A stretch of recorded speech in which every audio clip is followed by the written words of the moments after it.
Thank you. Welcome, everyone. My name is Eric Vetere. I'm the Safety and Emergency Manager for the San Bernardino City Unified School District. I'd like to welcome you tonight to our Fentanyl Awareness Town Hall meeting. And we'll get started here in a moment, but first I want to turn it over to our Board President, Dr. Scott Wyatt, for some opening words. Dr. Wyatt. Thank you, Mr. Vetere, and good evening, everyone. Just want to say welcome to all the families from our own school district and everyone from around the region who have joined us for this very important town hall presentation. Currently, I serve as the chair of the San Bernardino Countywide Gangs and Drugs Task Force. And as a father and longtime educator, I can tell you that it's never too easy to talk to your kids about drug use, responsible use of social media, and the current dangers of fentanyl. With fentanyl now showing up in other street drugs and causing overdoses, it's important to point out that all drugs can have life-ending consequences. Encouraging your children to make good choices is vital, and the reason why we are hosting this town hall meeting this evening. We encourage you to equip your children with the proper information, and please always keep lines of communication open with them. I also want to welcome and thank our presenters and special guests this evening, Sergeant David Salyer, our own Director of Student Wellness Support, Colleen Williams, and Steve Filson from Victims of Illicit Drugs, also known as VOID, for being here this evening and for sharing with us their knowledge, experience, and expertise regarding this very deadly drug. Again, thank you everyone for being here this evening. I know we're in for a great presentation, and I'll turn it back over to our San Bernardino City Unified School District Safety Manager, Mr. Eric Vetere. Thank you, Eric. Thank you, Dr. White. And I know we have about 90 participants in here. It's great to see this many participants join us. I'd like to ask if there's any other school board members that have joined us in the past couple minutes that I haven't been able to find in the chat. If you're in here and would like to join us for a moment. Right, I'm not seeing anybody. I'd like to open it up to our executive cabinet, anyone from cabinet that would like to welcome our families at this time. Thank you, Mr. Vetere. So good evening, everyone. My name is Harold Sullins. I'm the Associate Superintendent of Business, Facilities, and Operations and the Administrator in charge for the month of November. And I'm pleased to see so many people have turned out for this town hall event this evening, but saddened that our community, like many across the country, are dealing with this life and death issue.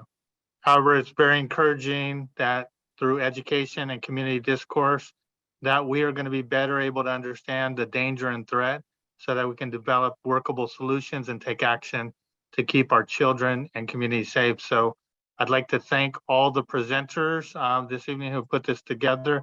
This is a very important matter that is near and dear to our community's heart, our Board of Education, our executive cabinet team. And so thank you all for being here.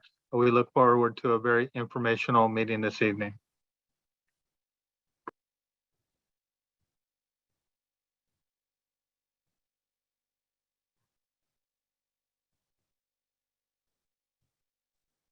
Thank you, Mr. Sullins. Anyone else from cabinet? Just real quick, I think Mrs. Applegate and I endorse everything that has been already said. You know, safety is a #1 priority in our school district, and we want to make sure that our community, our parents, our students are all aware of the horrible effects that drugs have on them and in their homes with their families and their loved ones. So we hope that this information that's presented tonight is something that you find extremely useful, and please work with your neighbors to spread the word. These are not easy conversations to have, and so we encourage you to work with your community, your neighbors, your loved ones, your relatives. This information is vital, so we encourage you to again share this information with those people around you, because as we mentioned at the very beginning of this presentation, one pill can kill. So on behalf of Mrs. Applegate and I, we'd like to thank you for being here today. Thank you, Dr. Rodriguez.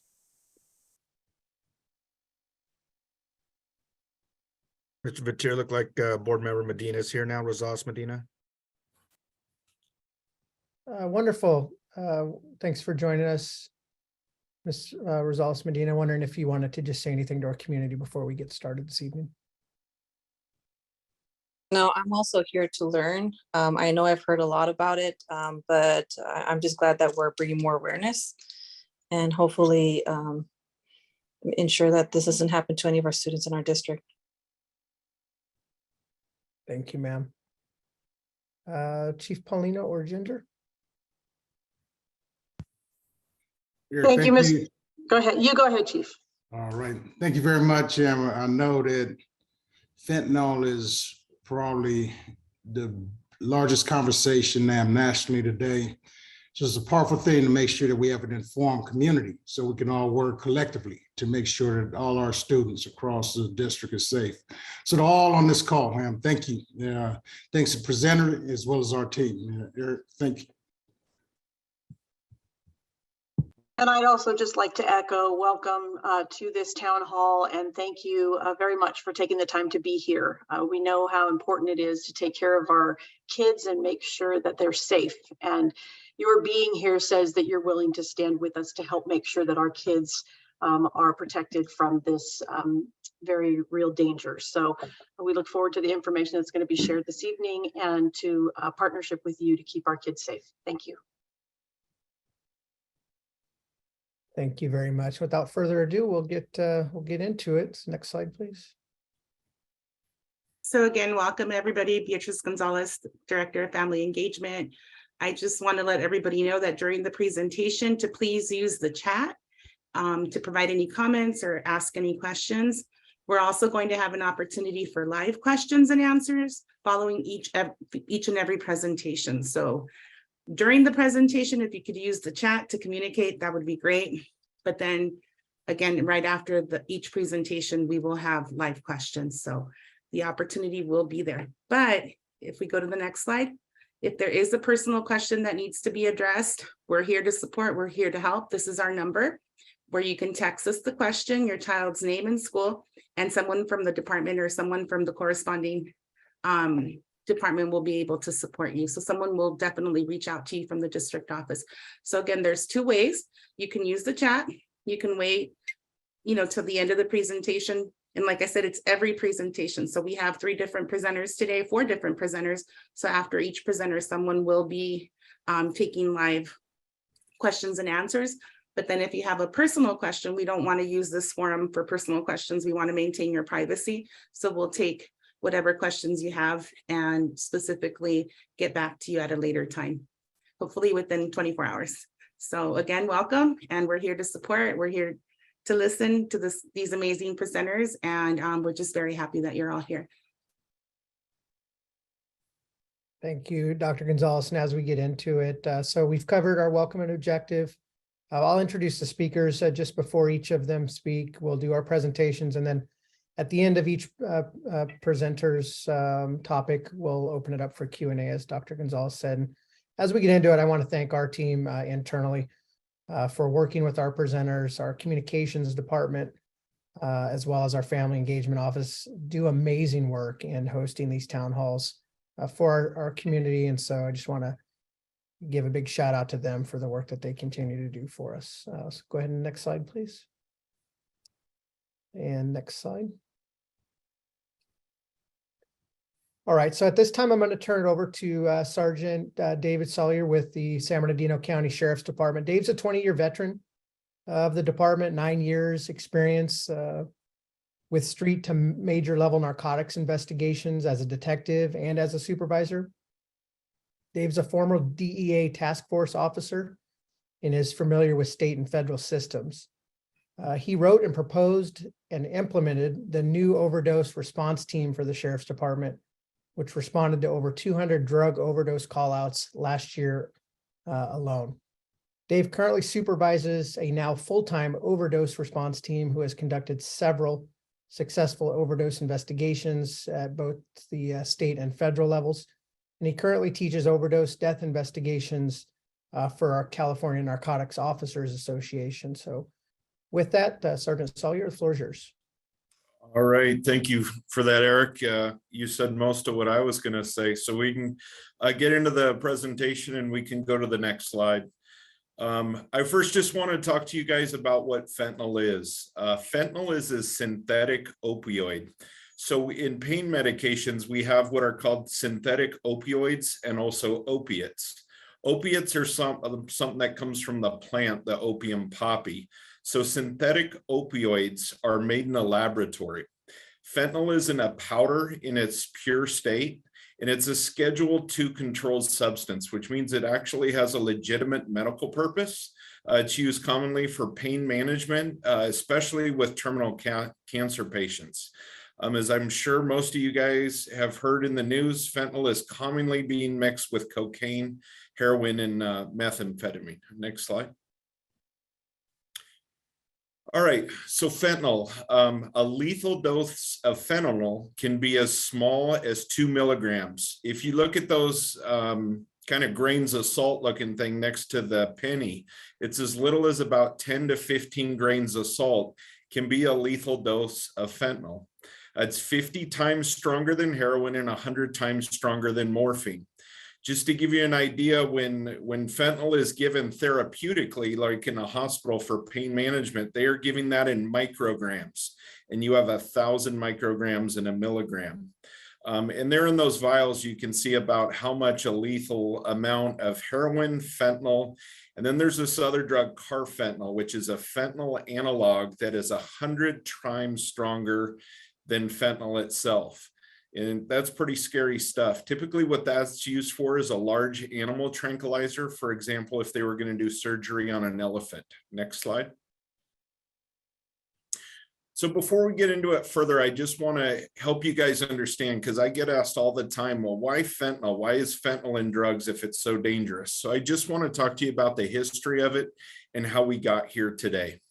So in the late 90s and early 2000s, prescription or pharmaceutical companies started overprescribing medications like oxycodone, known under the brand name Oxycontin. They did this obviously because they wanted to make a lot of money, and they were pushing this drug and convincing doctors to push this drug. And the big way they labeled it was that it was a non-addictive drug. So they had doctors telling their patients that if it wasn't working for them, they needed to take more and more of this. So prescriptions tripled over that 3-year period, or I'm sorry, 20-year period. And eventually the FDA and DEA got wise to this. So in the years leading up to about 2011, 2012, the FDA and DEA really started cracking down on the doctors and would not let them overprescribe with that. Next slide. The problem with that is this overprescription of the prescription medications. They cut off their supply, and patients weren't able to get the medication legitimately anymore. But the problem is it created millions and millions of opioid addicts out there who could no longer go to the legitimate doctors for their pain medication. So that's when we saw them starting to turn to the illegal market, and we saw a resurgence of heroin. In law enforcement, we hadn't seen heroin on a major scale in 15, 20 years. So heroin came back big time. If you guys remember about that time period, we were getting a lot of pharmacies getting broken into overnight, your Save-Ons, your CVS's. And that's because these addicts were so highly addicted, they would do anything to get those pain medications again. So they started breaking into them. And with this resurgence of heroin, we saw almost a 300% increase in the amount of heroin overdoses. And 80% of those people said the reason they started using heroin was because of the pills. Next slide. So how about fentanyl? So about 4 or 5 years ago, the Mexican cartels kind of got wise to this and started to realize how cheap it was to get fentanyl. They could get back in, initially they were getting fentanyl direct from China. China kind of regulated the fentanyl, and Mexico was having to order precursor chemicals and produce it down in Mexico. But to give you an idea, they could get the chemicals to make fentanyl for about $5,000 to $10,000 to produce a kilogram of fentanyl. Now, to make a kilogram of heroin, it takes 5 acres of opium poppy plants, which you can see in the picture up there. So think of that, 5 acres, they have to water it, they have to harvest it, they have to pay people to look out for it, and it's a huge target on their back that they're growing this illegal drug. Or they could just order the precursor chemicals and in a garage or bathroom somewhere, mix it up and make fentanyl there. And so would you rather spend the $5,000-$10,000, or would you rather have 5 acres in your backyard? So obviously that's why we saw fentanyl coming back and being pushed like this. And we're going to talk about the counterfeit pharmaceutical pills, but they're made for cents. And these pills on the street right now, the common price is about $10 a pill. Next slide. And go ahead and play.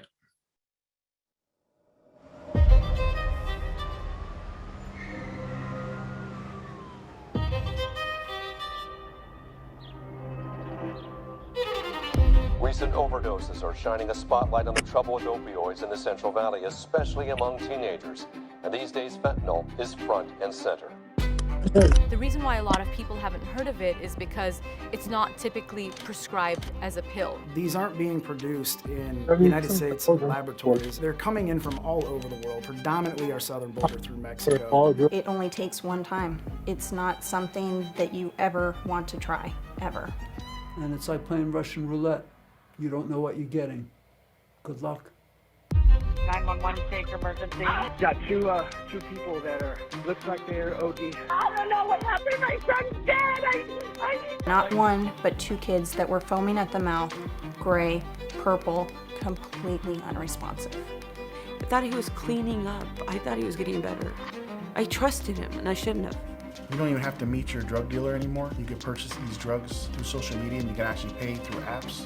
And every parent will tell you, God, I wish I would have known about this. How do you not know about this?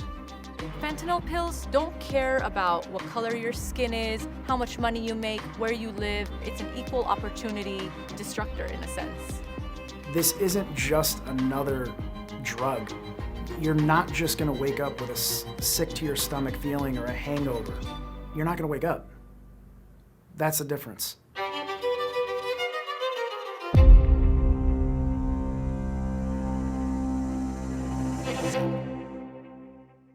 Okay, next slide. So that special was from a documentary called Killer High, and it documented the fentanyl problem in Fresno when this really started, but it's a good special if you're interested. So what we're now seeing is these counterfeit pharmaceutical pills coming across the border. And these are all photos from real seizures our department has had with this stuff coming across, just hundreds and hundreds of thousands of these pills. Next slide. And again, just more pictures of different seizures, these pills coming out. We'll talk about them a little bit more. Next slide. So what they're making is called these counterfeit pharmaceutical pills. So if you look in the upper left corner, you'll see what a real oxycodone pill looks like. And the reason they're making these pills look like M30s is because remember when I talked about the pharmaceutical companies over-prescribing these oxycodone pills, the largest pharmaceutical company pushing these things made those pills look like an M30. So the Mexican drug cartels decided to mimic that as almost like a type of brand recognition. So there you can see a real M30 and a fake one. And then they're also putting them in Xanax bars, and you see examples there as well. And then down below, you have examples of real seizures of both these types of pills. Next slide. So the legitimate M30 oxycodone pills still are produced, but I have not knowingly seen one of those. And I've seen hundreds of thousands of the counterfeit pharmaceutical M30 pills containing fentanyl. The bottom line, and I'm sure you'll hear it several times this evening, is if you do not get a pill from a pharmacy, you cannot trust what's in it. I can almost guarantee you if you were getting these blue M30s out of a little baggie or just being handed them and they are not in a prescription bottle, they are fake and they contain fentanyl. And I just want to talk briefly about the way these pills are made. So you remember I said they get the precursor chemicals from Mexico, and then they make up the powdered fentanyl in its pure form. So what they do is they get binding agents, other sugars, mannitol, and all these other ingredients that they put in these pills to make them stick together. And they'll take that powdered fentanyl, which is just a very small portion, because remember, each one of these pills, if it's going to be lethal, is only going to have about 10 grains of salt in it. So it's all those other ingredients that make up these pills. And they mix those, I've heard, in a bucket, a trash can, I've even heard in a bathtub. And they try and mix those up as best they can. But I equate it to like when your mom used to make you chocolate chip cookies. She'd get the dough ready and she'd sprinkle in the chocolate chips, and she tries to mix those up as best she can. But we all know once they get out on the cookie sheet and out of the oven, we go pick the cookie with all the chocolate chips in it. So that's kind of a way to equate how these pills are made. But the problem is with the pills, you can't see where the chocolate chips are. And that's where the fentanyl is. So I may take half a pill and be just fine, but I share that pill with my buddy, and he may overdose and die because he got the half of the pill that had all the chocolate chips in it. Next slide. So I want to talk briefly about the victimology of opioids. Opioids, and especially fentanyl, are a drug that does not discriminate. It does not discriminate by race. It does not discriminate by age. It does not discriminate by socioeconomic background. Opioids affect everybody, and addiction is a huge problem.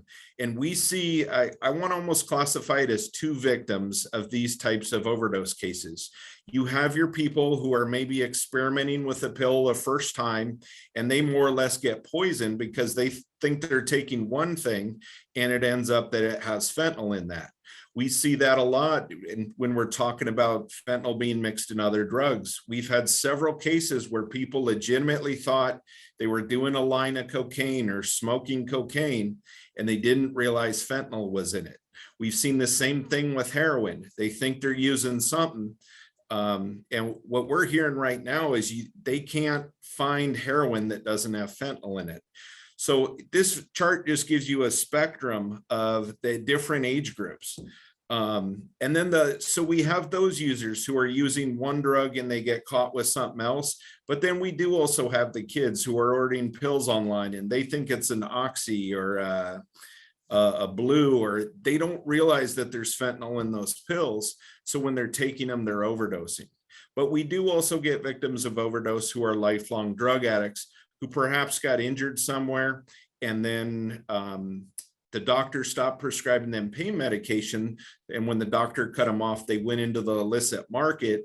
And the problem with the illicit drug market, obviously, is there's no quality control, and they have no idea how much of the drug they are taking, and they end up overdosing. Next slide, and you can go ahead and play.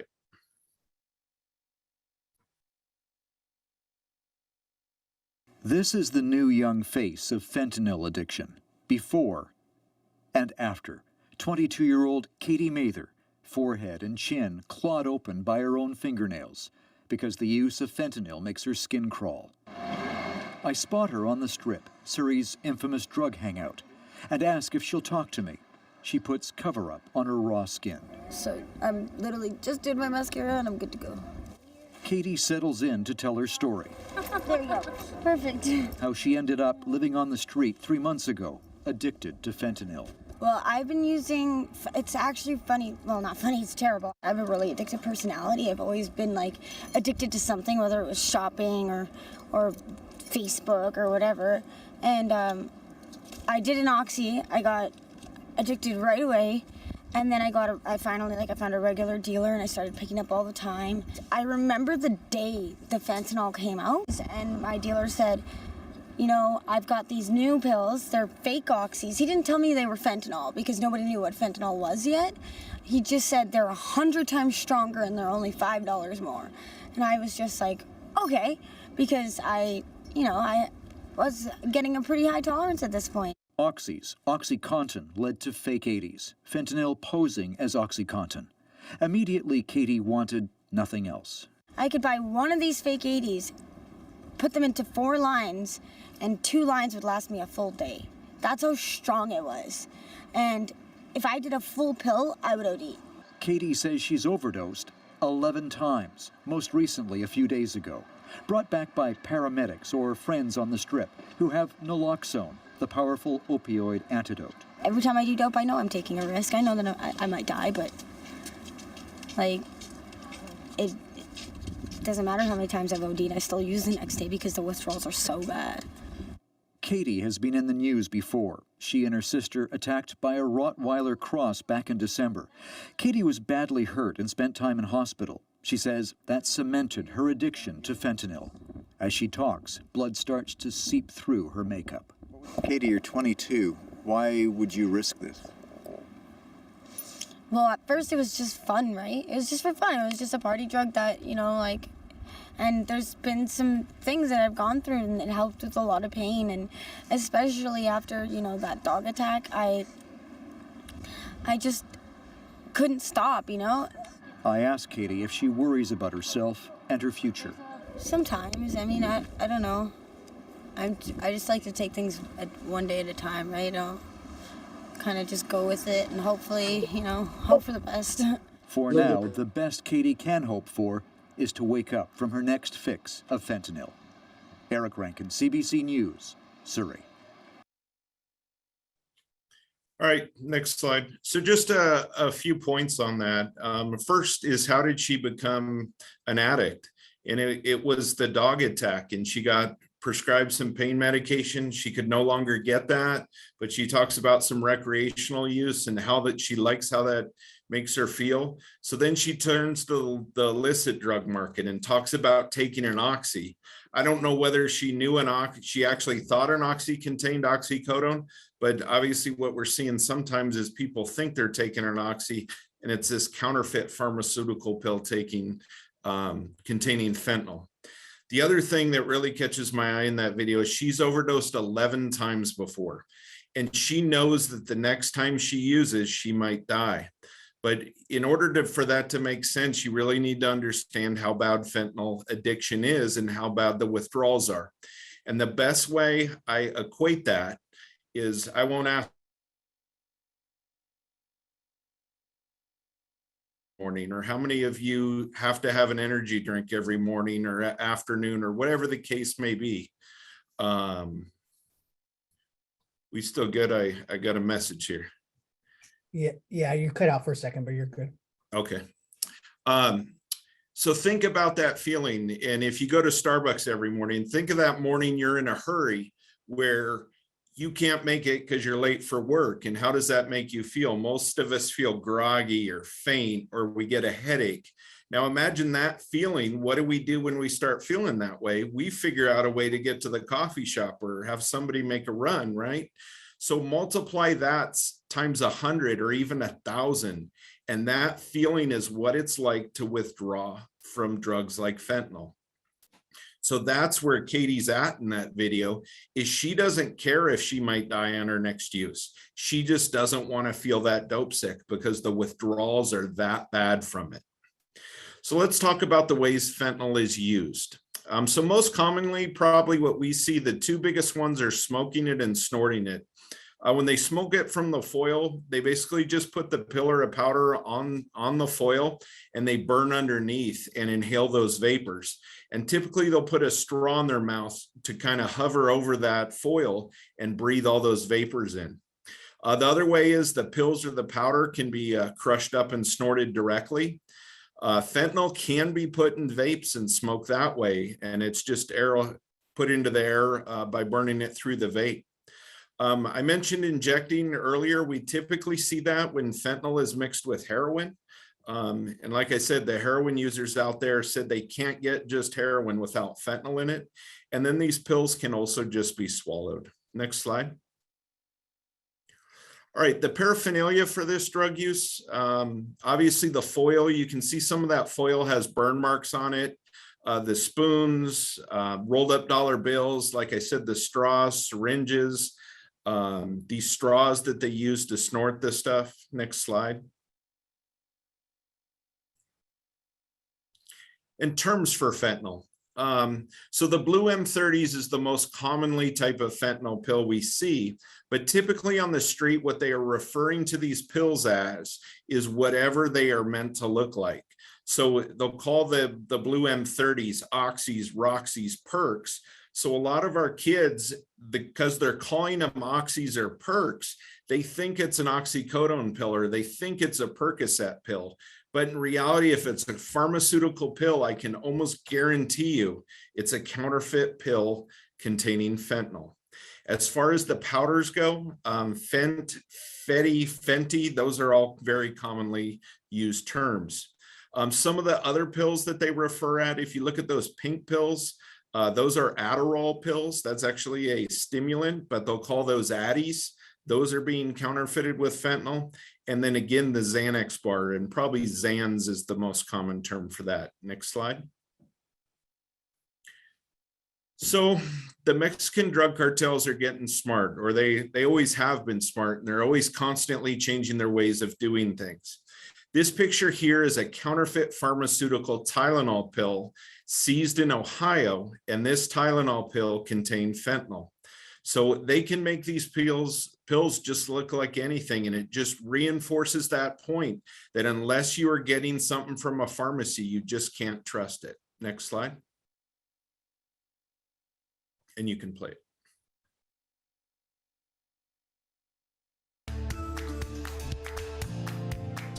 Local leaders are marking International Overdose Awareness Day today by highlighting the dangers of synthetic opioids like fentanyl. The drug is the leading cause of overdose deaths here in the U.S. And tonight, the DEA is now warning about the rise of rainbow fentanyl. CBS 8's Rocio de la Fe has more on the brightly colored pills that are being used to attract younger people. Tonight, the county administration building is lit up purple for International Overdose Awareness Day. 1,300 lives were lost due to drug overdoses in San Diego over the past year, with fentanyl accounting for as many as 800 deaths. Most overdose deaths in the nation are being linked to fentanyl, a strong synthetic opioid that is up to 50 times more potent than heroin. Now the Drug Enforcement Agency is warning of an alarming trend known as rainbow fentanyl. The drugs look like candy and come in a variety of bright colors, shapes, and sizes, and they're being used to target children and young adults. We know that there's really no bounds to the creativity of the cartels who are selling and profiting off these drugs. San Diego and Imperial counties account for about 60% of the fentanyl being seized around the entire country. Just last month, border officials seized more than 600 pounds of fentanyl in just one smuggling attempt. U.S. Attorney for the Southern District of California, Randy Grossman, says the new form of fentanyl is a deliberate effort by drug traffickers to drive addiction. We know that the cartels are profit-driven, and their goal is to put as many drugs in the hand of users as possible so it can drive up their profits. And they're going to use whatever creative means that they can. Rainbow fentanyl has been seized in at least 18 states so far. The DEA states that the different colors don't necessarily indicate a higher potency level, and every color should be considered extremely dangerous. You don't know what you're getting right now. Now is not the time to be experimenting with one oxy pill or with a small amount of cocaine. That experiment could cost you your life. Grossman says he realizes that officials won't be able to prosecute their way out of the crisis and will be focusing heavily on prevention strategies. Rocio de la Fe, CBS 8. All right, next slide. All right, so a lot of us think, and really a problem or an issue with this whole fentanyl thing, and I think it's something we're all guilty of, is, oh, we hear about fentanyl in the news, oh, it's out there. But it won't happen to me. It's not in our backyard. So there's a picture of Fontana Police Department about a month ago. I believe they seized like 50 or 60,000 of these rainbow fentanyl pills. So this is absolutely in our communities and in our county here. Next slide. So how bad is this problem? This is just a breakdown. This is a slide from 2019. We had about 6,200 overdose deaths in California, but just last year that was up over 10,000. Next slide. Here you can see a breakdown how just the trend of this year by year, there's more and more overdose deaths. And look at those lines in pink. And each year there's a higher percentage of overdose deaths caused by synthetic opioids like fentanyl. Next slide. Last year was our first 12-month period where we had over 100,000 drug overdose deaths in the United States. So these numbers just keep increasing. Next slide. So here in San Bernardino County, in 2020, we had 251. Last year, we had 317, and we're at 196 this year. But I last pulled that number about 2 to 3 weeks ago. But I pull that from the coroner system, and it takes, when someone passes away, they have to get their toxicology, they have to do an autopsy, and they have to send that out. That typically takes about 2 months, and the very busy doctors have to go through those results, and if they can find time, complete the reports and put that all together. And finally, when they do their final determination, that's when it gets entered into that system. So I would say that 196 deaths is probably through about the end of summer, like end of July, maybe end of August. So I have no doubt that in 2022, we are going to succeed or exceed the 2021 numbers of 317. Next slide. Right, so I just want to talk about the effects of opioids and what it looks like when someone is under the influence of it. So what opioids like fentanyl does is it attacks the part of your brain that tells you to breathe. So it slows your breath rate, which causes the people to lose color, to start to turn blue, their pupils start to constrict, and their skin kind of becomes pale and clammy. Another thing is when you get prescribed a pain medication, what does it always say on the bottle? It says take with food, and that's because pain medications cause nausea. Fentanyl, being a very strong opioid, causes a lot of nausea. So it's very common when someone overdoses to see them vomit. So another thing we see is it relaxes the body and slows the breathing. It will cause people to fall asleep or be what's on the nod. It's kind of like the person driving in the car that can't stay awake and keeps just nodding their head up and down. Something else I really want to make sure I mention is on a lot of overdose death scenes, we talk to a lot of parents who happen to walk by their child's bedroom and either through the door, they cracked the door to check on them and they saw them in an awkward position, making a really loud, distinct, either gurgling noise or snoring noise that's not normal.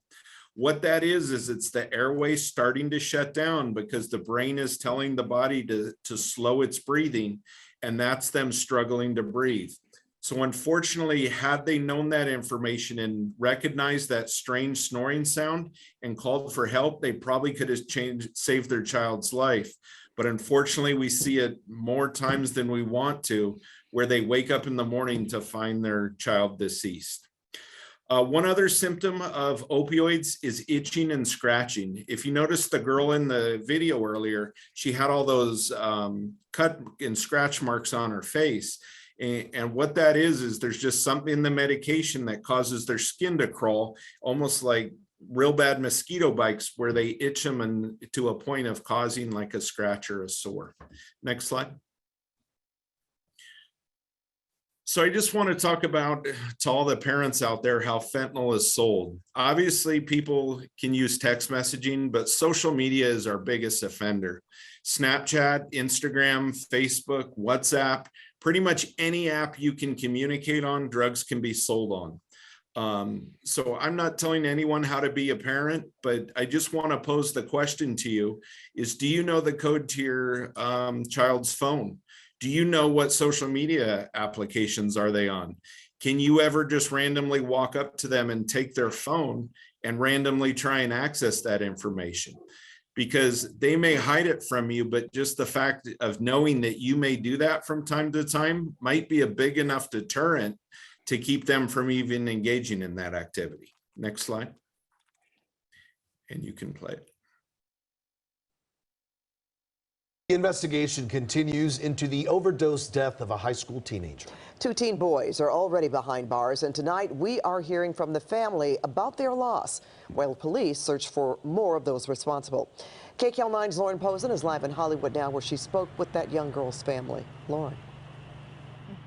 Well, Pat, now the investigation has turned to detectives trying to find the drug dealer that sold those teen suspects those dangerous pills. Now, here at the high school is a growing memorial for the teen who died, Melanie Ramos. There's flowers here, candles, and balloons with the words, "I love you," written on them. They're broken. The aunt of 15-year-old Melanie Ramos says her niece was one of a kind. She had like a little spice to herself. You know, she wasn't your typical girl. The teen died Tuesday night from an overdose at Bernstein High School in Hollywood. 2 teens are now behind bars in connection to her death. A 15-year-old is booked on suspicion of manslaughter. He's accused of selling Percocet laced with fentanyl to Ramos and another student. When the suspect was taken into custody, Chief Michael Moore says officers found additional pills on him. And a 16-year-old is also booked on the same serious charge. He's accused of selling drugs to a third student at a park less than a mile from the high school. It's a Russian roulette, except the weapon may have one empty chamber, and the rest of it are likely things that could kill you. Both attended Apex, a charter school on the Bernstein campus. This mom, who came to lay flowers down at Ramos's memorial, says she told the school for months about suspicious activity. And they were aware of drug use and drug sale on the campus, during school, after school.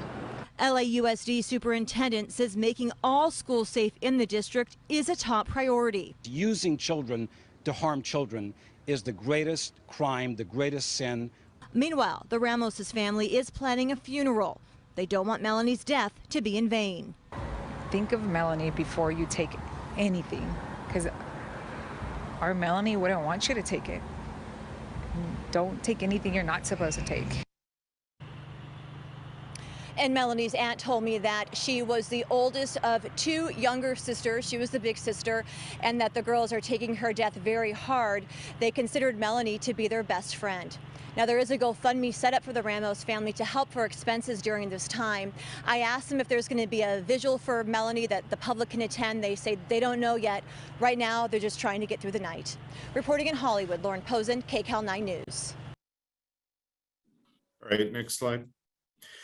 So I speak almost every week, especially with Red Ribbon Week last month, and there's a lot of parents and students who aren't familiar with those school overdoses in LA.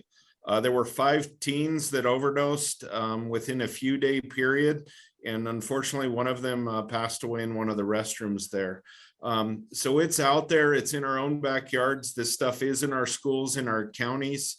This flyers here is something our department and the fire department put out to all the schools in the county, because my team's job is to go out and arrest people for selling these drugs and try and arrest the bad guys who sell it. But we would much rather go out on the front end and have town halls like this and speak to people and educate them on the front end, just to prevent it from being an issue at all.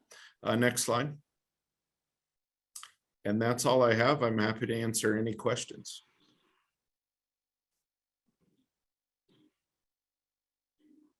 I see one. Yes, we can get you the links to the videos. So now is the time if anyone has any questions. There's an icon, a hand icon on here. If you can just raise it, and we will take the questions in order they come. There's a question earlier from Maria R. Garcia. She says, what are the symptoms on a young teen that is beginning to consume drugs? I'm sorry, what are the symptoms of a young teen? Yes, a young teen that is beginning to consume drugs. That's a tough one because it depends on the type of drug. But I would say like withdrawn behavior, just a change in behavior, what they normally act like. A lot of sleepiness, tiredness, especially with the opioids.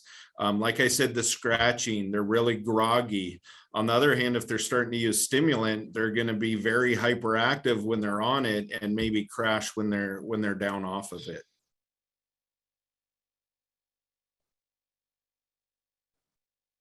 We have a question from Cliff.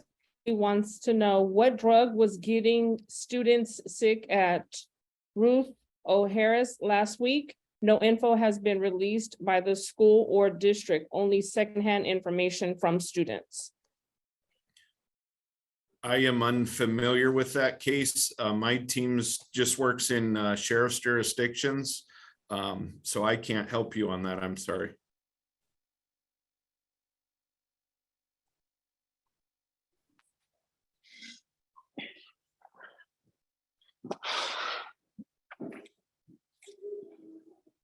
All right, team, are there any other questions for Sergeant Salyer? I have a question. Can you hear me okay? Yes. Okay, so my question is, as the rise of this fentanyl, is it something that we have access to have that medication with that sprays in their noses so that they can help the children who are doing these in the high schools or in the junior highs? Yeah. Narcan? Yeah, Narcan or naloxone, and I believe that's going to be covered later in this presentation. Okay, thank you. Uh-huh. One more question. When you're in your expertise as far as catching that overdose, how long did the teachers have, or do you have to try to save that student or that person? You know, It all just depends on the person's metabolism, how much fentanyl they got in their system. There's just a lot of different factors to it, but in most cases, if it's seen right away, you do, especially if there's Narcan available, you have time to save them. so the biggest thing to watch out for is I guess the last sign is the breathing. That's when we're kind of last resort. Yeah, if you see them start to kind of be on that nod, like they're falling asleep and you can't wake them up, then that's time to call for help. Okay, thank you. Uh-huh. We have a question from Ebony. Ebony states, what about the local dispensaries? How are the police handling that situation? Because some of them are selling drugs to kids. Yeah, I don't know of a case where fentanyl has been sold out of a dispensary. I know our agency does not put up with the dispensaries. So at least on the Sheriff's Department website, there's a link to the marijuana team and you can give tips that way because they're the ones handling the dispensary. If it's not a Sheriff's Department jurisdiction, you just have to contact the police department of jurisdiction. I have another question from a parent that chooses to remain anonymous, and they're asking if Narcan is available through pharmacies or how do they get access to it? Yeah, that's going to be covered later in the presentation, but my understanding is the pharmacies are now providing that no charge, like CVS and your big brand, big box, I guess you'd call it, stores.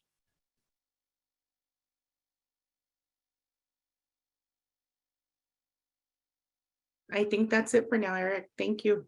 All right, great. Thanks again, Sergeant Salyer, for covering that. And thank you, parents, for your questions. We want to make sure that you have a clear understanding of what we're up against here as we move through this. Next slide, please. All right, so our next presenter is Mr. Steve Filson. Steve's been a resident of San Bernardino since 1976. When he relocated here after his service in the Air Force.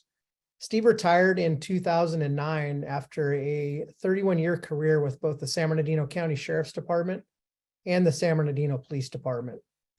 Steve is also a staff member here in San Bernardino at the Public Safety Academy, which is a public charter school. But most importantly, Steve is Jessica's dad, and you'll hear more about that from him here shortly. Jessica was his 29-year-old daughter. She was killed in Redlands on January 22nd of this year, along with her boyfriend, Nicholas, due to a fentanyl poisoning. Steve lives in Highland with his wife, Sherry, and their lovely 5-year-old granddaughter who's been running around in the background there, and is part of a group that you're going to hear more about tonight called Void. Parents formed this group, Victims of Illicit Drugs. It's a California nonprofit, and they've dedicated their efforts to education and awareness of this. So without further ado, Steve, floor is yours. Well, thank you very much, Eric, and good evening to everybody, and thank you for taking time out of your busy schedules to listen to what I believe is probably one of the most important presentations you can have in this particular day and age. Sergeant Salyer did an excellent job in portraying what the issue is from a law enforcement standpoint, along with what we as parents have to concern ourselves with. Victims of Illicit Drugs was formed in June of 2021 by a group of parents who lost a loved one to illicit fentanyl. As Eric stated, my family's life was toppled on January 22nd of 2020, when my wife Cherie found our 29-year-old daughter Jessica, along with her boyfriend Nicholas, dead at their home in the city of Redlands. Autopsy results found toxic levels of fentanyl in each of them. Void's goal is to produce and spread an aggressive public education and awareness campaign surrounding the potential of death from fentanyl poisoning. I say poisoning because that's precisely what it is. The term overdose is commonly used. However, most people that are taking a product, being it a fake pharmaceutical pill or a common street drug like heroin, cocaine, methamphetamine, and in certain isolated cases, cannabis, they have no idea that it contains fentanyl. They are being deceived, and in being deceived, they're being poisoned. Jessica and Nick were 2 of 4 people who died on January 22nd after being provided cocaine by the same dealer that contained fentanyl. Bottom line, knowledge is power, and we believe that awareness is the most effective means of reducing these deaths that continue to plague us. Next slide. Next. Oh, the little girl on my hand there, that is a precious little Alara, who is going to be 6 years old next month and is obviously the center of our life, and she's running up behind me right now. That's okay.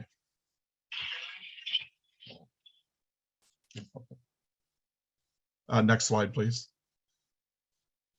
I want you to remember 3 things. First of all, fentanyl changes everything. Illicit fentanyl has done what no black market drug has ever done. Simply, in microscopic amounts, it can kill with a single use. As Sergeant Salyer said earlier, a mere 2 milligrams is a toxic quantity that will kill most people. It has soared outside the addiction community, killing casual drug users, first-time drug users, and those who are self-medicating. But for fentanyl, our loved ones would still be alive, which is the case in Jessica and Nicholas. But for fentanyl, the cocaine that they ingested would not have been fatal. They would have survived, and I would have been able to deal with the issue of any type of substance use or addiction problem that she may have been confronting. In 2021, there were just under 108,000 drug-related deaths in the United States. 72%, or approximately 77,000 of those deaths, were directly attributed to fentanyl toxicity. That number is a 22% increase over the number in 2020. That equates to 213 deaths per day, 9 every hour, roughly 1 every 6 minutes. But for fentanyl, illicit drug deaths would still be a significant concern in our society, but dramatically reduced and not rising as is currently being experienced nationwide. And lastly, I want you to remember that fentanyl, and most importantly, is a problem that most people don't even know exists. I messed up my screen here somehow. Fentanyl has found its way into virtually every community throughout our country, with the only question being to what extent. And most frighteningly, how pervasive is the availability of fentanyl in our schools? I'm here to tell you that the possibility is much more than you would ever believe.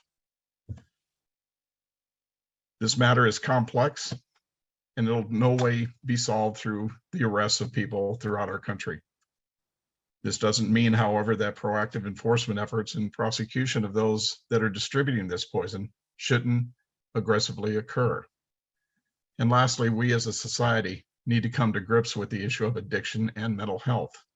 Addiction is not a choice, It's a disease. And until a method is created in which it's effectively addressed, we will continue down this never-ending path of tragedy. Next slide. Go ahead and play the film.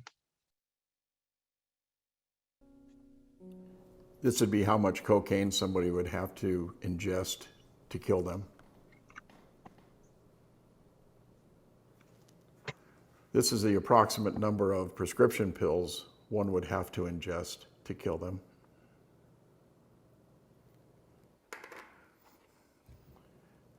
This is the amount of heroin the average person would have to ingest to kill them.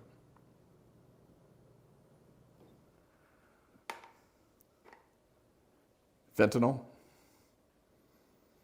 You're gonna have to bring that camera up here real close to see it. This much fentanyl would kill you and I if we split it. They put fentanyl in cocaine. They put fentanyl in heroin. They put fentanyl, as we already know and talked about, into counterfeit pills. It's odorless, it's tasteless, you don't know it's there. And when you find out it's there, it's too late. You won't even know it. You'll be dead. 2,500 people would be killed by that amount of fentanyl. Does that sound like a drug to you? Does that sound more like a poison?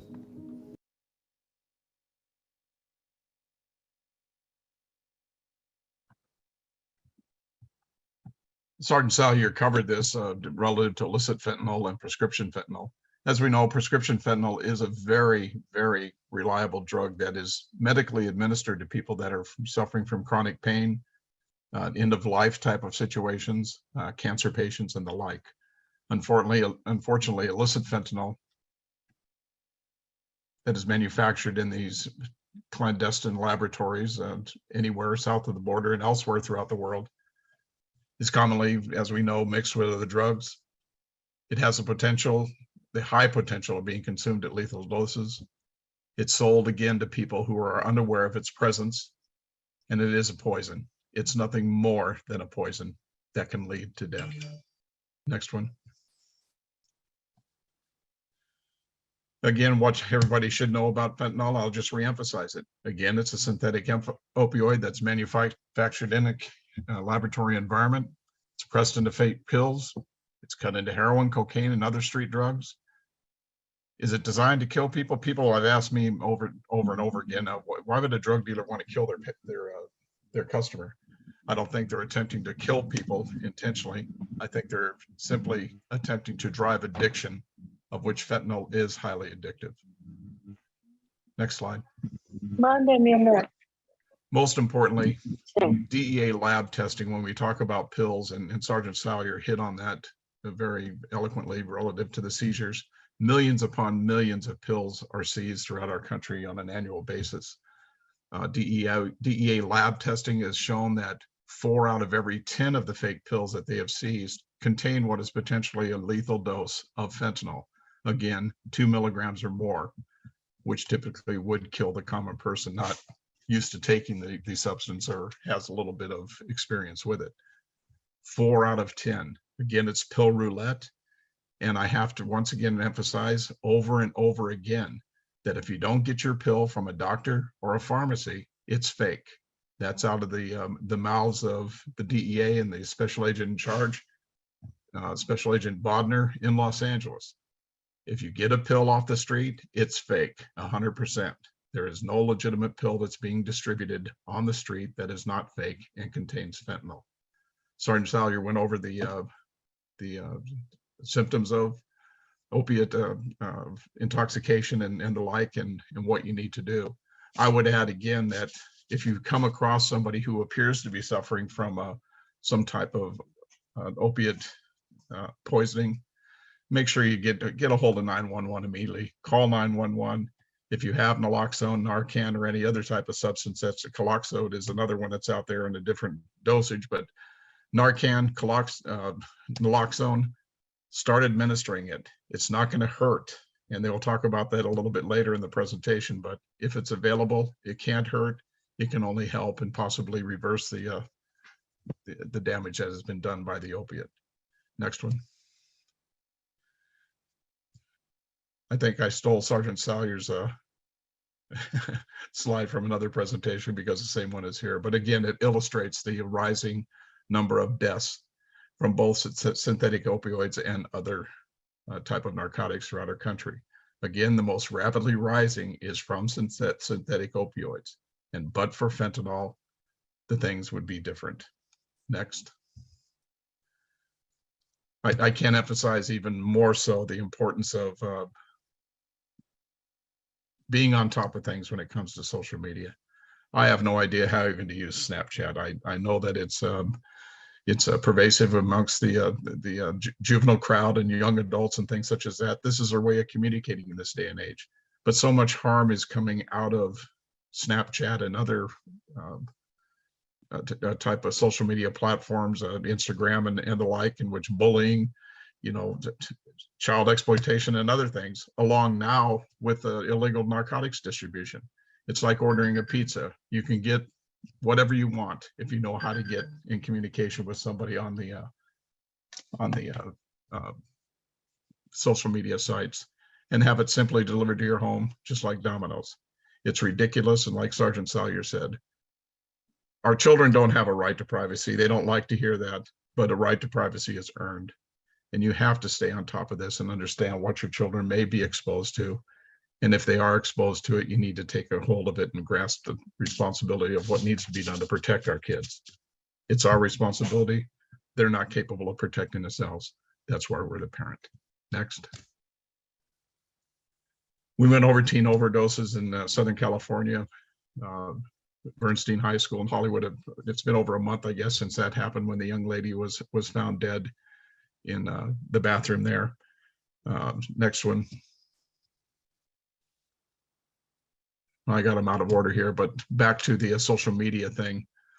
They even actually have their own emoji drug code that different emojis mean different things. Percocet, oxycodones, Xanax, heroin, cocaine.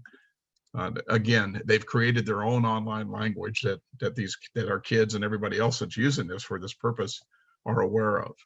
Me, myself, I am not able to interpret any of this, but I can guarantee you that with a little bit of studying, you need to and understand what is possibly on your children's social media postings and things such as that. And if you see something like this, you need to get on top of it and take care of that problem. Next. Again, this is Melanie Ramos, who at Helen Bernstein High School in Hollywood. The sad thing about her death was her death brought to the forefront this problem of fentanyl and fentanyl issues in our schools. But for Melanie's death, as tragic as it was, it did so much good as far as bringing it to the forefront and conversations beginning throughout the county of Los Angeles, and particularly within the LA Unified School District, and now even more so in San Bernardino Unified and others, in which we were able to get this message out. Next. Another young lady, a 15-year-old out of La Puente, the same type of thing involving fentanyl and her being poisoned. Next. We've already discussed the rainbow pills. Next. And again, we'll be talking, the district will be hitting on the mitigating tools that you can use with fentanyl poisonings or an overdose, primarily Narcan or naloxone. As a matter of information, at the Public Safety Academy, where I'm a member of the staff, we, about a month ago, did training obtained from the California Department of Health Services, a supply of Narcan, and it is present in each one of our classrooms, and each one of our teachers has been trained in its administration. Hopefully it's not supposed to be any other thing. It's not supposed to do anything but have the ability to help in the event that, God forbid, a child on our campus finds themselves subjected to some type of opiate. But we're prepared, we'll remain prepared, and we're happy to see that the district, from Voight's perspective, is doing the same thing in San Bernardino. Next. And again, fentanyl changes everything. It's a complex issue affecting every community nationwide. Again, to what degree is the only question. It's now beginning to gain the notoriety it deserves, with education and awareness fueling that effort. Knowledge is power, and I sincerely appreciate on behalf of Void you having listened to our presentation tonight, and please help by spreading this life-saving message anywhere and everywhere you can. The film clip that was shown earlier where I was talking about different little amounts of fentanyl and different narcotics that one would have to ingest to overdose is a clip from a video that we had the privilege of being a part of the production. It's called Dead on Arrival. It's on our website. If you go to stopthevoid.org, that's stopthevoid.org. It's available both in English and a Spanish version. There are no copyright or distribution problems with it. Share it with anybody. Share it with your neighborhood. Share it with your family. Show it with everybody you want. Share it with your friends on Facebook and every other source of social media. And don't forget the picture of the young lady standing to the right of this slide here. That will be Jessica, and that's Alara with her in one of the last pictures that was taken together. Thank you for listening, and if there's any questions, I'd be happy to answer. Don't be afraid to answer me anything. Nothing is out of bounds.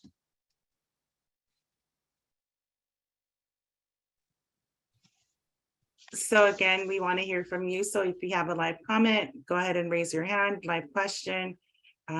The host is the one that's going to unmute you, but we do have several comments. And while we get ready, I'm going to start reading them. The first one is from Shuping Wang. And Shuping suggests that you ask your family doctor, child's doctor for a Narcan prescription, and they'll give it to you. Then you can go to the pharmacy and get it for free. So that's a good comment. Isabel is also stating that. Yes. Isabel says, we as parents must monitor our children before going to school. This is a major problem. Teens are scared to report situations like these because they are not protected. There is no excuse not to be informed, but there is a lack of interest on our behalf to use the tools provided by schools to be up to date. This drug is not the only problem. It's all of them, and how to prevent having them on our school campuses.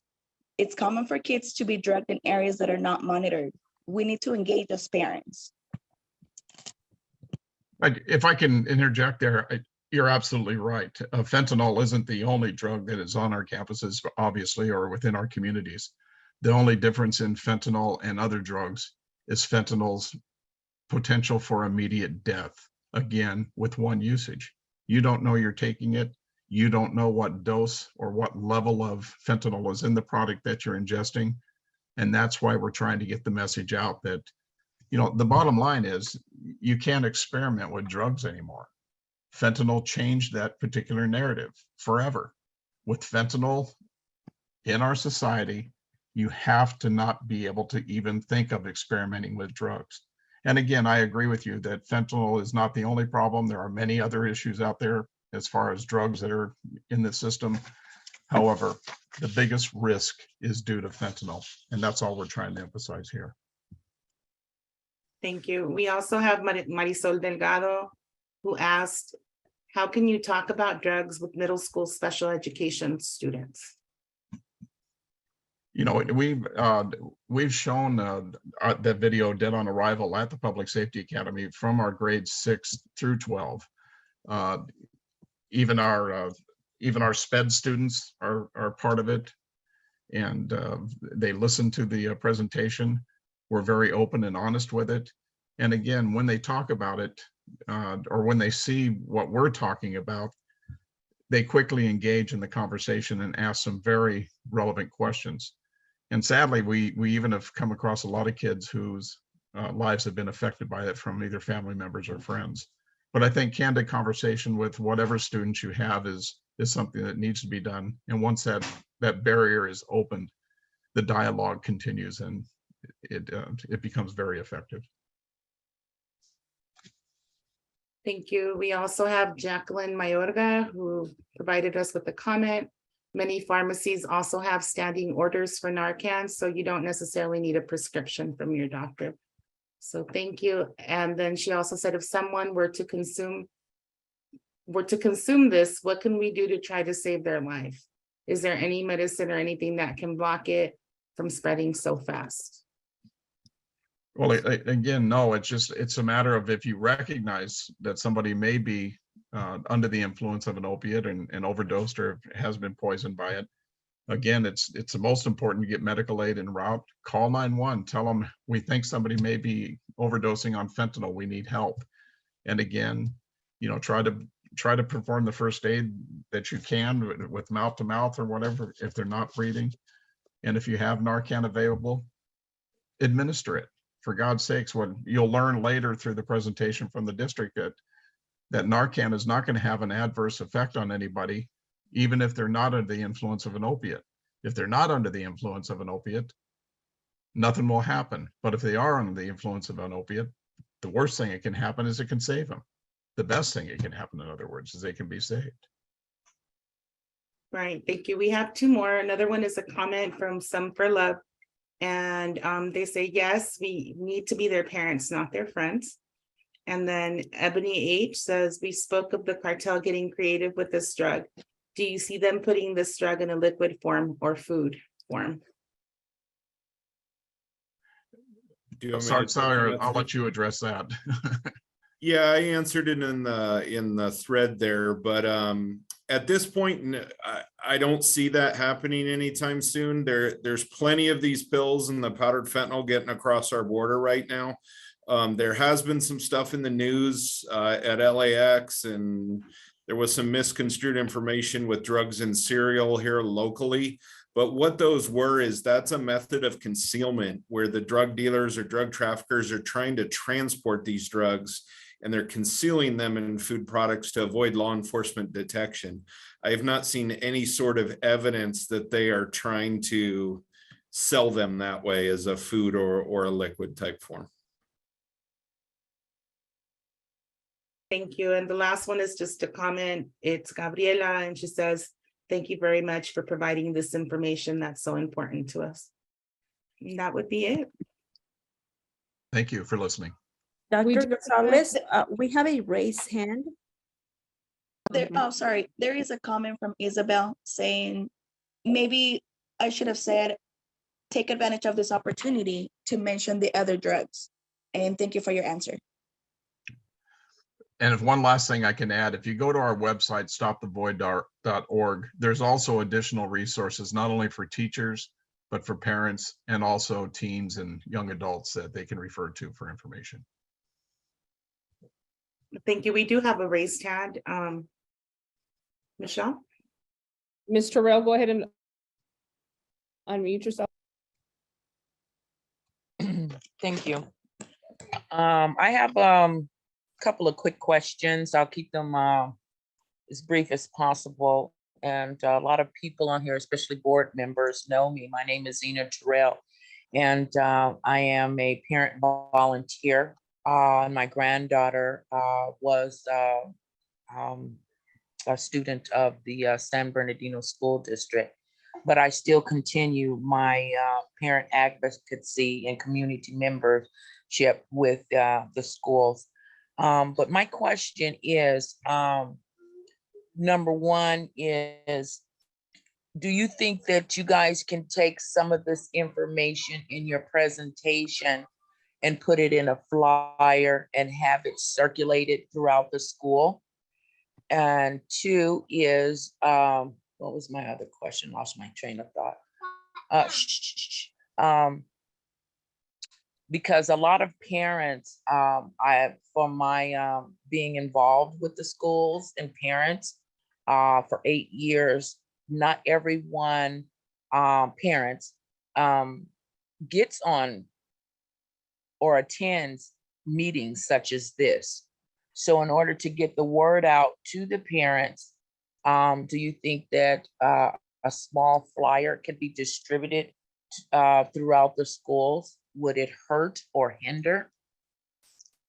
We're actually, I'll take that question, working on that. And I know Ms. Williams and Mr. Vetere are actually going to talk about that in a little bit. So, so yes, definitely to answer your question. Yes. Okay, thank you. I forgot the other two questions, but when I remember them, I'll raise my hand again. Thank you.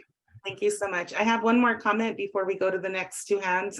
Kristen says, I truly appreciate this meeting and just wanted to thank you all.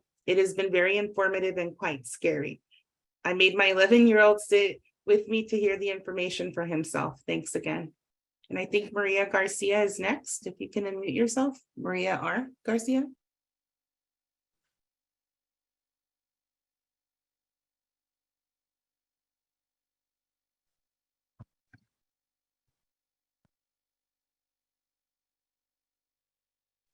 And her hand is not raised anymore. I'm thinking we answered the question. So if you do have the question, again, Maria, just go ahead and unmute. Tracy, if you could ask your question now.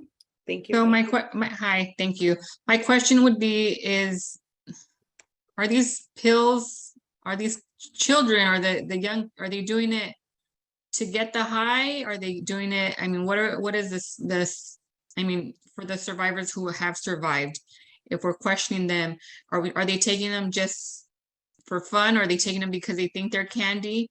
Or are they taking it they know that they're taking an opioid to get high? Do we know that? Do we know, why they're taking it?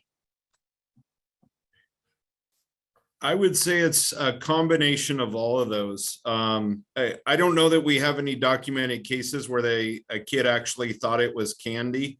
I mean, maybe like a real small, like infant might find something on the ground if it was left out.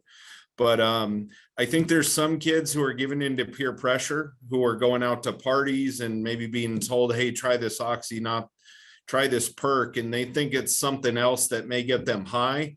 And maybe they don't have this education to know how dangerous that might be. And that's why we're really pushing so hard to get the word out there.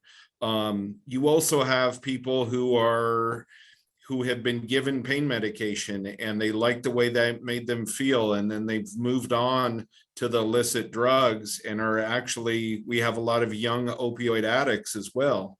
So it's a little bit of all of it. But I think that just the real important thing here is getting out and making sure everybody's educated and parents know what to look for and the true dangers out there.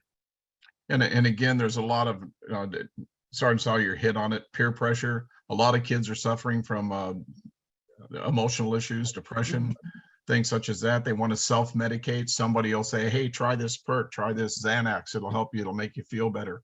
When again, you can't try anything that you don't get from your doctor or a pharmacy. It's a pill that's fake and it contains fentanyl. We just don't know what use. Another big concern is athletics. How many people in athletics get injured?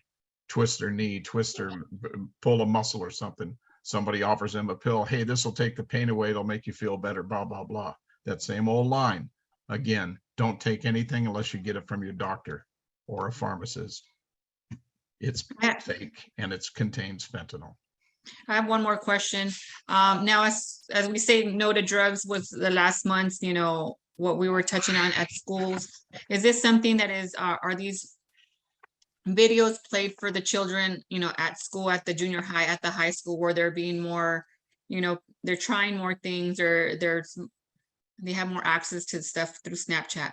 But what are we doing as a community to make sure that the high school students are aware?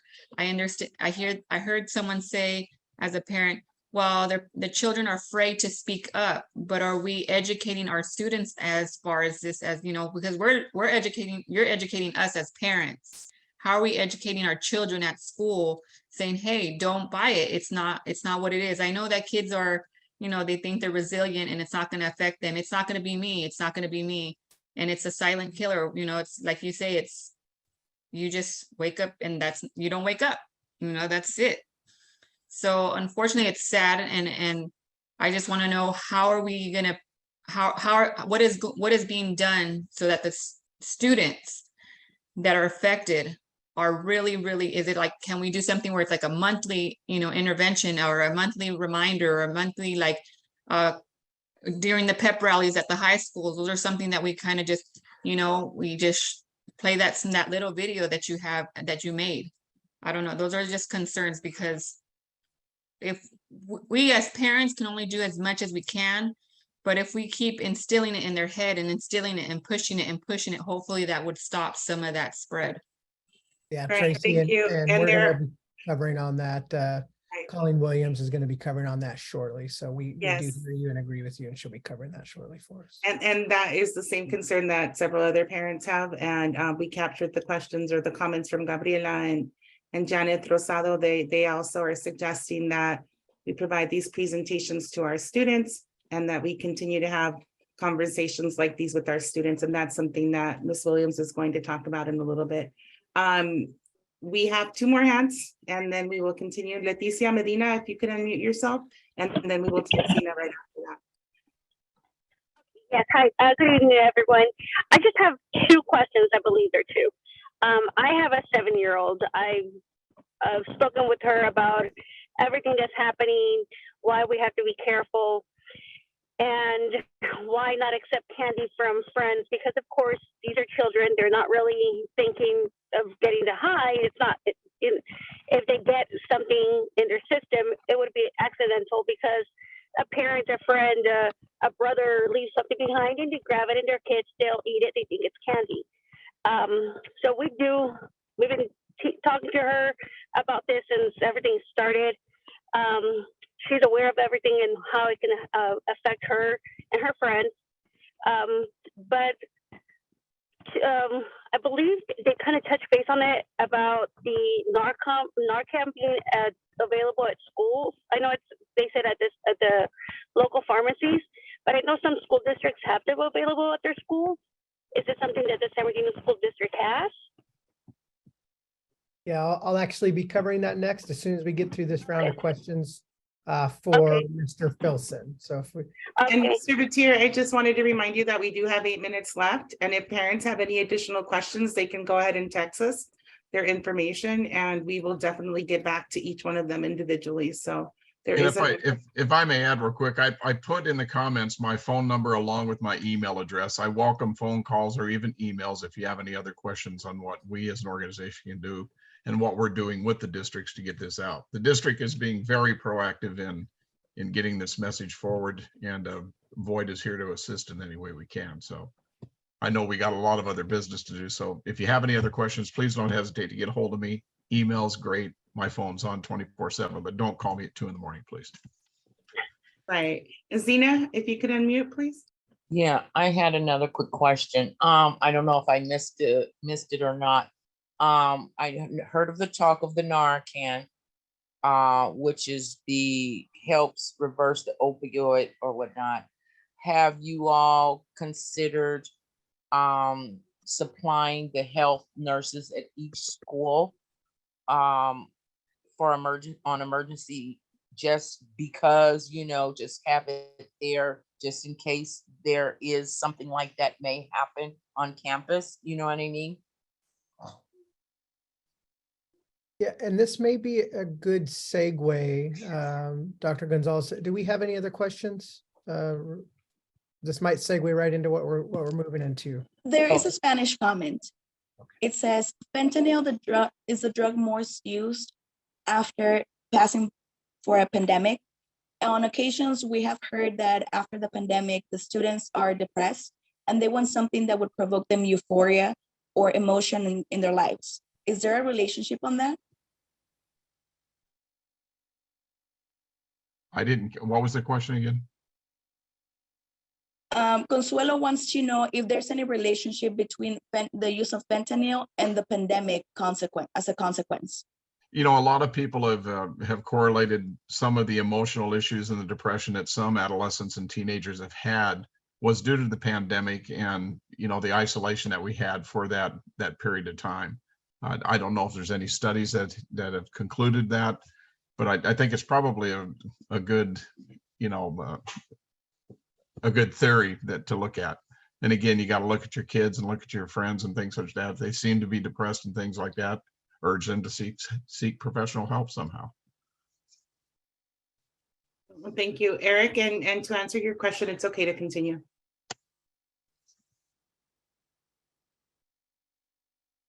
All right, great. So I know, kind of segues right into what we were talking about as far as the Narcan and the naloxone. So real brief, just because I know we're running out of time and Ms. Williams does need to go, and also our communications department to talk about our messaging strategy.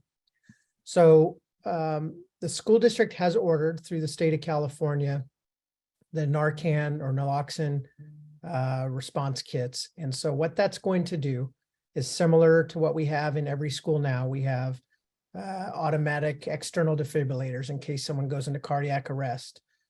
We have EpiPens in all of our schools and health aid offices in case someone has an allergic reaction. And the state of California has also allowed schools to staff and supply these Narcan and naloxone kits for our school personnel. So just as you've heard, we want to make sure it's readily available should an overdose occur on a campus. And so we have placed the order through the state, and that is inbound. And while that is coming, because the state is getting inundated with requests from almost every school district, while that is incoming, we have reached out to the county of San Bernardino, and the county of San Bernardino is preparing a shipment for us right now.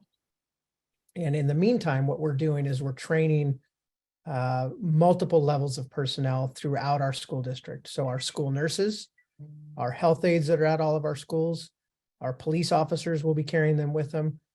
Personnel out of the safety office will be carrying them. Our campus security, our administrators will be trained. And so we want to make sure that at any point, if a student or a staff member or a community member were to go down from an overdose, that this is readily available. So, we want to make sure 911's called, and that's a key.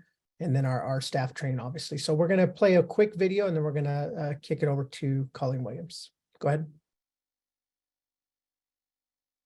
Narcan nasal spray was designed for ease of use in emergency overdose situations outside of a healthcare setting and is used by first responders. Since most opioid overdose emergencies occur at home and in front of loved ones, Narcan nasal spray was developed for use without specialized medical training by family, friends, caregivers, and others. Remember to always administer in accordance with the instructions for use. Use Narcan nasal spray right away if you or your caregiver think signs or symptoms of an opioid overdose are present, even if you're not sure, because an opioid overdose can cause severe injury or death. Signs and symptoms of an opioid overdose may include unusual sleepiness, and you are not able to awaken the person with a loud voice or by rubbing firmly on the middle of their chest. Breathing problems, including slow or shallow breathing in someone difficult to awaken or who looks like they are not breathing. The black circle in the center of the colored part of the eye is very small, sometimes called pinpoint pupils, in someone difficult to awaken. Family members, caregivers, or other people who may have to use Narcan nasal spray in an opioid overdose should know where Narcan nasal spray is stored and how to give Narcan nasal spray before an opioid overdose happens. When Narcan nasal spray is administered to a patient experiencing an opioid emergency, naloxone molecules travel through the body to the brain.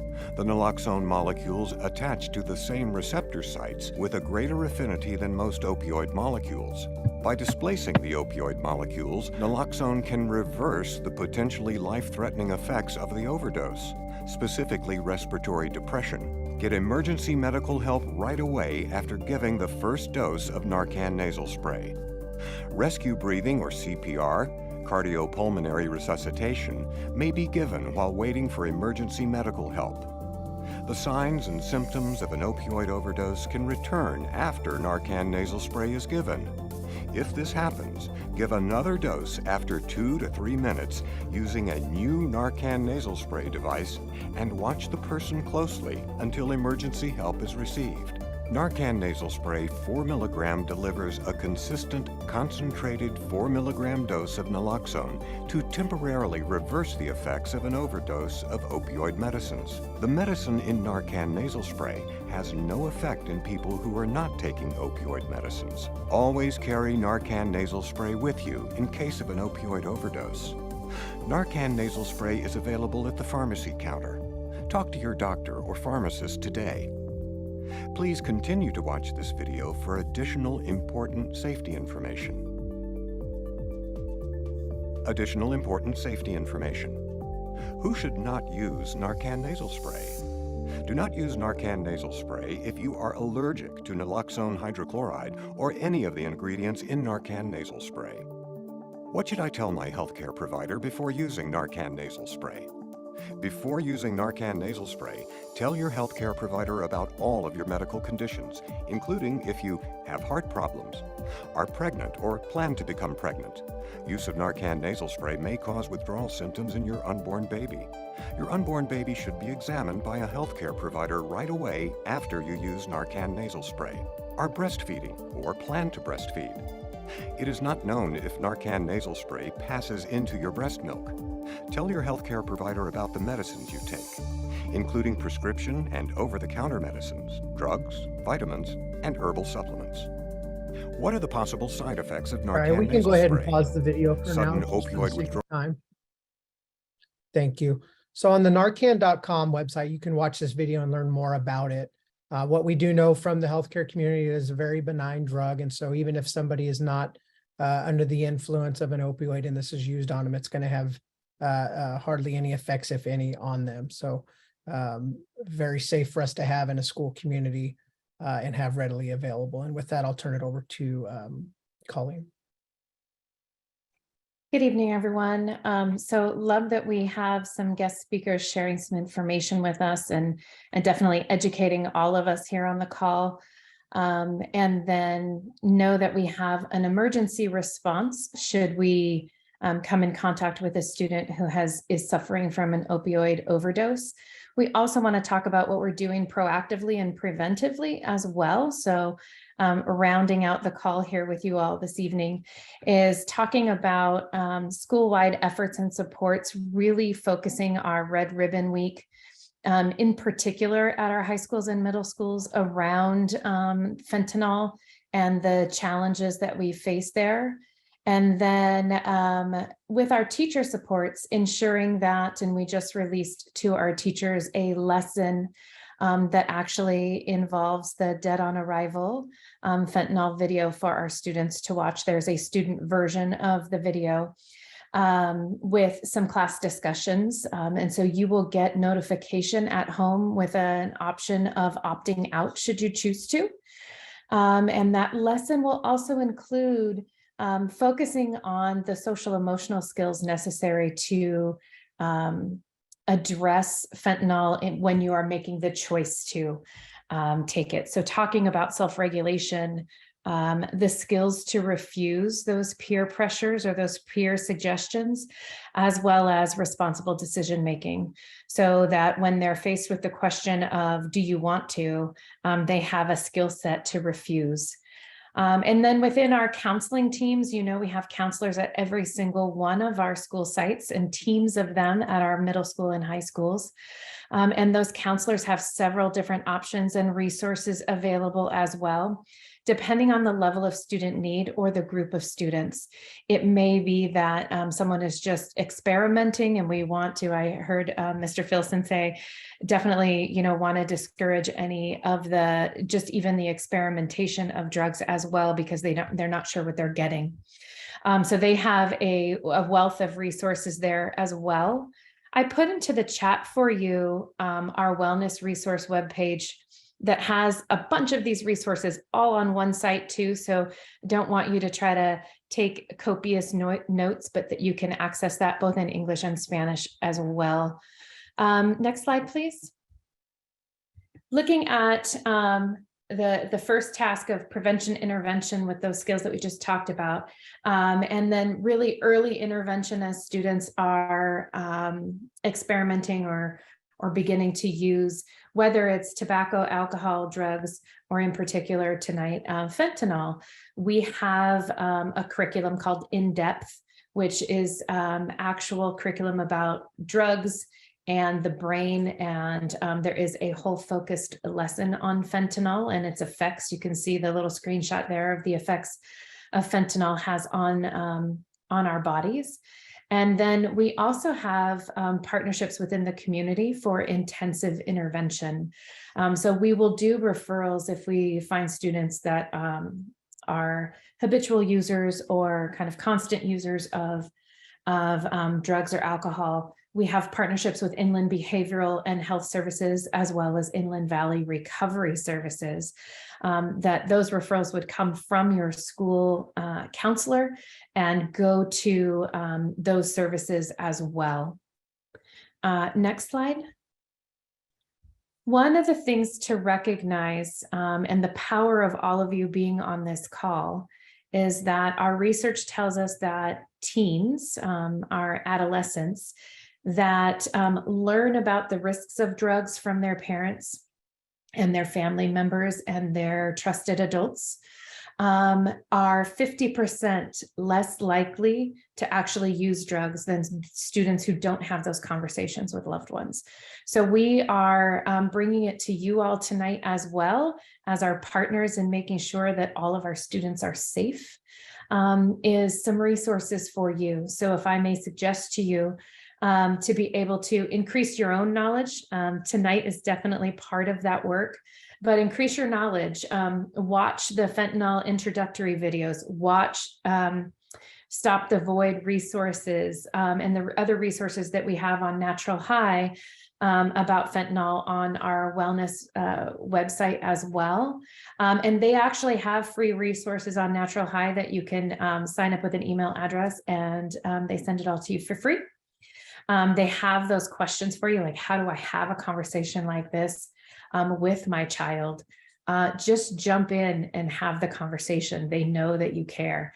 And we as parents get to be as awkward as possible in our advocacy for caring about our own children. So our suggestion, educate yourself. Number 2, watch the Dead on Arrival video. I heard in the chat, and with a family, have your 11-year-old watching with us tonight. Discuss the dangers of fentanyl and what can happen and where it's available, right? And then learn more about fentanyl. We have other resources like Just Think Twice, which is from our DEA, our federal government. There's a resource, a picture there on the screen for you is just how do you talk to your student about fentanyl? On our wellness resource webpage, we have this both in English and Spanish for you, so that you can access it and see what the suggestions are to have those conversations. And then next slide, please. Facts. These are really brief facts and figures for you about fentanyl that you can study up and get some of this information really easily. We don't have to know all of the details about fentanyl to have conversations. If your students ask you, if your children ask you questions that you're unable to answer, it's okay to say you don't know. It's okay to say we're going to have to look that up again together, but let them know that you care. Let them know that you're scared for them and that you want them making great choices for themselves. And I saw in the chat earlier something about referencing elementary students as well, so that they have access to their middle school and high school siblings. And so having those conversations about that responsibility as well when you have older students in your home. And then lastly, as I wrap up those resources for you on the next slide.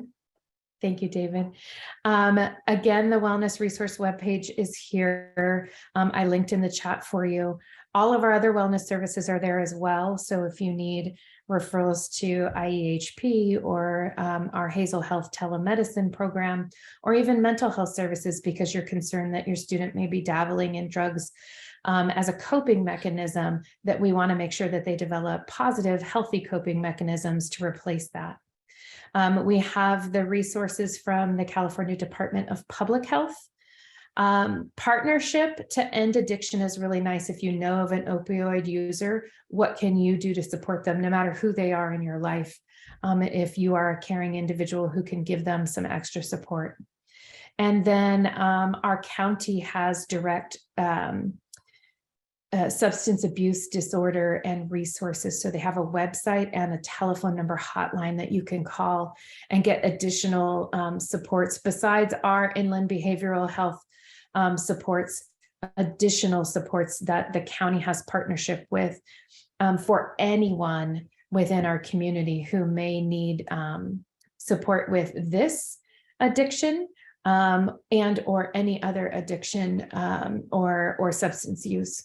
So wanted to share those resources with you. Make sure you have them. Students should be receiving middle school and high school students should be receiving that fentanyl awareness lesson and the dangers of fentanyl within the next week or so. The goal is to have everyone educated before Thanksgiving break. And then just rounding up what Eric shared in terms of the trainings. We started our trainings for staff today with our health aides being trained. Nurses and athletic directors are trained tomorrow. So we have a series of trainings for all of those people to be educated on that emergency response and using those Narcan nasal inhalants. So thank you for joining us tonight, and I will hand it off to Ginger on Tavares. Thank you so much, Ms. Williams. I appreciate all the information that you shared, and I really want to thank all of our presenters tonight for sharing the unvarnished truth about this awful threat to our children. I want to thank everybody who joined us tonight too. As a district, we will be continuing public messaging about this issue. This town call, for example, has been recorded. We will be posting this recording to our website along with other fentanyl resources and sending that link out to that site to all of our families in our weekly newsletter that goes out on Fridays, as well as posting it to our social media. We also know that our children and students sometimes learn best or listen best when they also hear it from their peers. So we are currently working with students at Arroyo Valley High School to produce a video where students are speaking to students about the threat of fentanyl. And once that's completed, we will be pushing that out on all of our platforms too. We're adding posters to our campuses and increasing our social media posts to keep warning messages about the dangers of fentanyl out there in front of our students and our families. And we hope these resources help you too. Zena Terrell, I want to thank you for the suggestion you made about producing a flyer. Yes, we will do this. So whatever resources you as parents need, we will help to produce those so that you can protect your students. We care very much about your children in our schools, and we want to help you do that. We hope that you are more equipped to speak with your children now, and that we continue to equip you that way, because I know that none of us can overstate the importance of your courage in speaking with your children. And I just again want to say thank you to everybody who is here and let you know about our commitment to keep this issue front and center so that our children will be protected. Thank you. So again, thank you everyone for joining us today. We went a little over and we just appreciate your patience. But if you do have additional questions, if you feel that your questions weren't answered, go ahead and text message this number. And again, someone from our department, someone from the district will definitely give you a call. We also inserted our family engagement department phone number on here. If you have any questions or need any of these resources, we will definitely find a way to get them to you, whether it's via email, if we have to take them to you, whatever it takes. But we're here to support. Know that you do have a strong team that is here to support you. And just to summarize all the comments that we're getting, it's nothing but appreciation for everything that was presented today.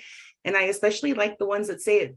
I feel it starts at home, and definitely starts at home, right? But we're here to support you. We're here to walk you through the entire process, and again, provide you with any resources. And so again, if you have any questions, go ahead and text us or call our department directly, and we're more than happy to assist you. But thank you again for everything. And we wish you a great rest of the evening. And we will be putting all the questions in an FAQ. So there will be a PowerPoint that's linked, and as well as different flyers and information that will be put on our website. So more to come. But again, thank you and have a great night.